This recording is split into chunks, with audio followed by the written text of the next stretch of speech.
Assalamualaikum warahmatullahi wabarakatuh. Bismillahirrahmanirrahim.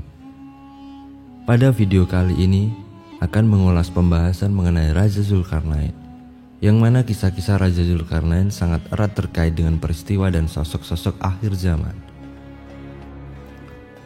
Yang kita tahu selama ini Raja Zulkarnain adalah sosok raja yang membangun tembok tempat di mana bangsa perusak atau Yajud-Majud dikurung.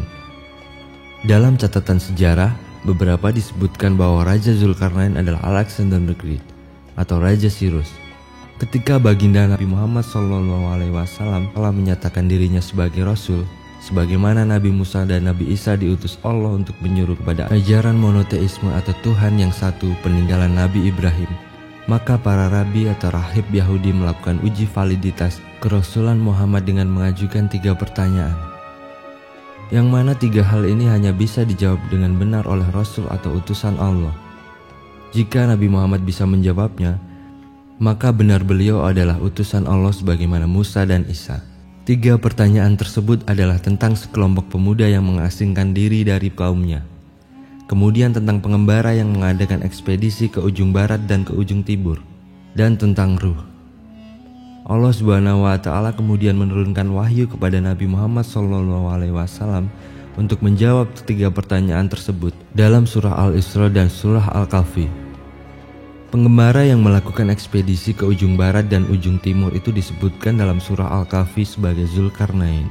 Siapakah sebenarnya Zulkarnain, sang pembangun tembok Yajud-Majud ini? Mengapa para rabi rahib Yahudi menjadikan kisahnya sebagai uji validitas terhadap kerasulan Muhammad SAW? Tentunya bukan tanpa alasan. Nabi Muhammad SAW mengklaim dirinya sebagai Rasulullah sebagaimana Musa dan Isa bin Maryam. Maka logikanya wahyu yang diterima beliau SAW haruslah memiliki keterkaitan dengan wahyu yang tercantum dalam kitab-kitab sebelumnya. Kaum Yahudi pastilah memiliki informasi tentang si 2 tanduk atau Zulkarnain. Nama ini bukanlah nama asing bagi mereka. Namun ketika menanyakan perihal itu kepada Nabi Muhammad, mereka tidak secara eksplisit menyebut nama Zulkarnain, melainkan seorang pengembara yang melakukan perjalanan ke barat dan ke timur. Dalam Alkitab, nama Zulkarnain si 2 tanduk disebutkan dalam mimpi Daniel atau Daniel.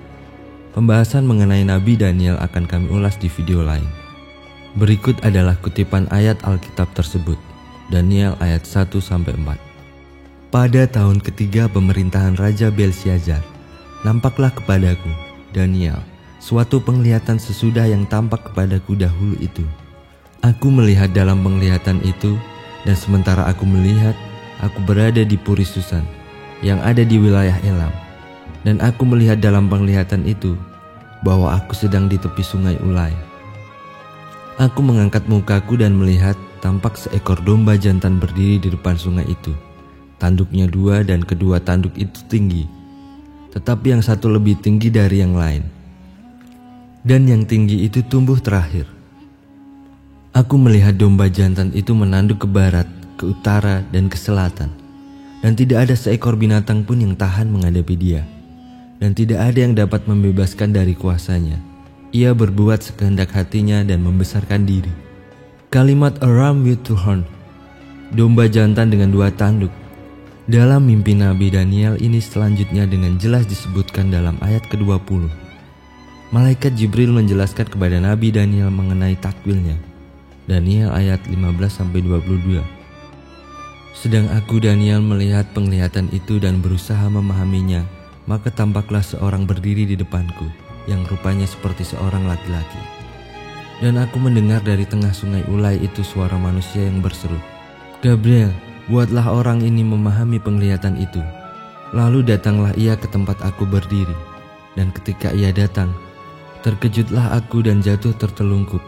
Lalu ia berkata kepadaku, pahamilah anak manusia, bahwa penglihatan itu mengenai akhir masa. Sementara ia berbicara dengan aku, jatuh pingsanlah aku tertelungkup ke tanah.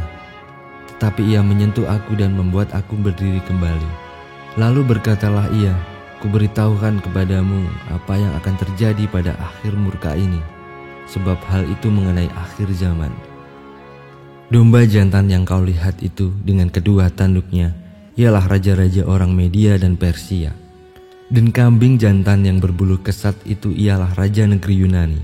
Dan tanduk besar yang ada di antara kedua matanya itu adalah raja yang pertama. Dan bahwa tanduk itu patah dan pada tempatnya itu muncul 4 buah, berarti 4 kerajaan akan muncul dari bangsa itu, tetapi tidak sekuat yang terdahulu. Yang dimaksud dengan si 2 tanduk dalam mimpi Nabi Daniel dan Raja Medes atau Media dan Persia, yakni Raja Sirus 559 sampai 530 sebelum Masehi, yang berhasil menyatukan Medes dan Persia dalam satu kekuasaan. Terbongkar sudah teka-teki para rahib Yahudi untuk menguji validitas kerasulan Muhammad SAW. Allah Ta'ala mewahyukan kepada Nabi Muhammad tentang cerita si 2 tanduk ini. Zulkarnain adalah seorang penguasa yang beriman pada Allah, bijaksana, tidak memerangi negara lain kecuali diserang terlebih dahulu, menerapkan hukum yang adil, menundukkan wilayah lain tanpa melakukan genosida atau pembantaian massal, tidak menerima pembayaran upeti atau upah atas kebijakan yang dilakukan, membebaskan kaum lain yang tertindas oleh penguasa zalim. Apakah benar semua sifat yang luar biasa tersebut kesemuanya ada pada Raja Sirus? Jika Cyrus the Great adalah benar Zulkarnain, maka bagaimana dengan Alexander the Great, sang penguasa Macedonia atau Iskandar al-Makduni yang meluaskan wilayah penaklukannya hingga ke Mesir? Nama Zulkarnain memiliki kesan tersendiri di hati kaum Yahudi. Nama ini tercantum dalam kitab mereka. Dialah tokoh yang berjasa dalam pembebasan kaum Bani Israel dari perbudakan Babilonia Irak. Tokoh ini juga yang membangun kembali kuil Sulaiman pasca dihancurkan oleh Babilonia pada tahun 587 sebelum Masehi. Ada pendapat yang menyebutkan bahwa Kores atau Cyrus adalah seorang raja muslim yang mengikuti agama Tauhid yang dibawa oleh seorang nabi Persia, Zarathustra, yang sekarang agamanya menyimpang disebut dengan Zoroaster. Cyrus the Great penganut yang taat dari agama Zarathustra. Di sekolah-sekolah diajarkan bahwa agama Zarathustra menyembah 2 Tuhan, yaitu Tuhan terang Ahura Mazda atau Ormus, dan Tuhan gelap Angramanyu atau Ahriman. Namun dewasa ini ada aliran agama Zarathustra di Amerika yang bersemboyan kembali ke Gata. Mereka ini berkeyakinan Zarathustra tidak mengajarkan 2 Tuhan, melainkan Zarathustra mengajarkan 1 Tuhan, yaitu Ahura Mazda yang menciptakan Angramanyu. Seperti Allah menciptakan iblis dalam agama Yahudi, Nasrani, dan Islam. Ini mengisyaratkan bahwa Cyrus the Great bukanlah penyembah berhala atau dewa-dewa, melainkan beragama Tauhid. Sehingga itulah sebabnya pada tahun 538 sebelum Masehi, Bani Israel semuanya dikembalikan ke Yerusalem oleh Cyrus the Great. Lalu benarkah Raja Cyrus pernah melakukan ekspedisi ke ujung barat atau tempat terbenam matahari dan ujung timur sebagaimana Zulkarnain yang diceritakan dalam Quran Surah Al-Kahfi ayat 85-94. Dalam sejarah diketahui memang Raja Cyrus menyerbu ke barat, tepatnya kerajaan Lydia di Turki paling barat. Terjadi pada tahun 546-547 sebelum Masehi. Kemudian disebutkan pula menyerbu ke timur, yaitu tempat matahari terbit. Jika dilihat dari lokasi ekspedisi awal, arah timur atau meski sedikit ke selatan adalah daerah Babilonia atau Irak, tempat kaum Bani Israel berada dalam pengasingan dan perbudakan oleh Raja Nebukadnezar. Identifikasi Babilonia sebagai lokasi ekspedisi kedua dikuatkan lagi dengan catatan sejarah penaklukan kota ini oleh Cyrus. Kejadiannya berlangsung sekitar 6 tahun pasca penaklukan Lydia di Asia Minor atau Turki, tepatnya pada tahun 540 sebelum Masehi. Ada perbedaan pendapat mengenai lokasi yang dituju Zulkarnain pada ekspedisi kedua ini. Ada yang berpendapat di wilayah Mongol, Mesir, Laut Kaspia, dan sebagainya. Yang berpendapat di wilayah Mesir, asumsinya bahwa di sana terdapat kuil matahari terbit sebagai tempat ibadah kaum Mesir kuno. Asumsi ini diperkuat dengan meyakini bahwa Zulkarnain adalah Alexander the Great, penguasa Macedonia.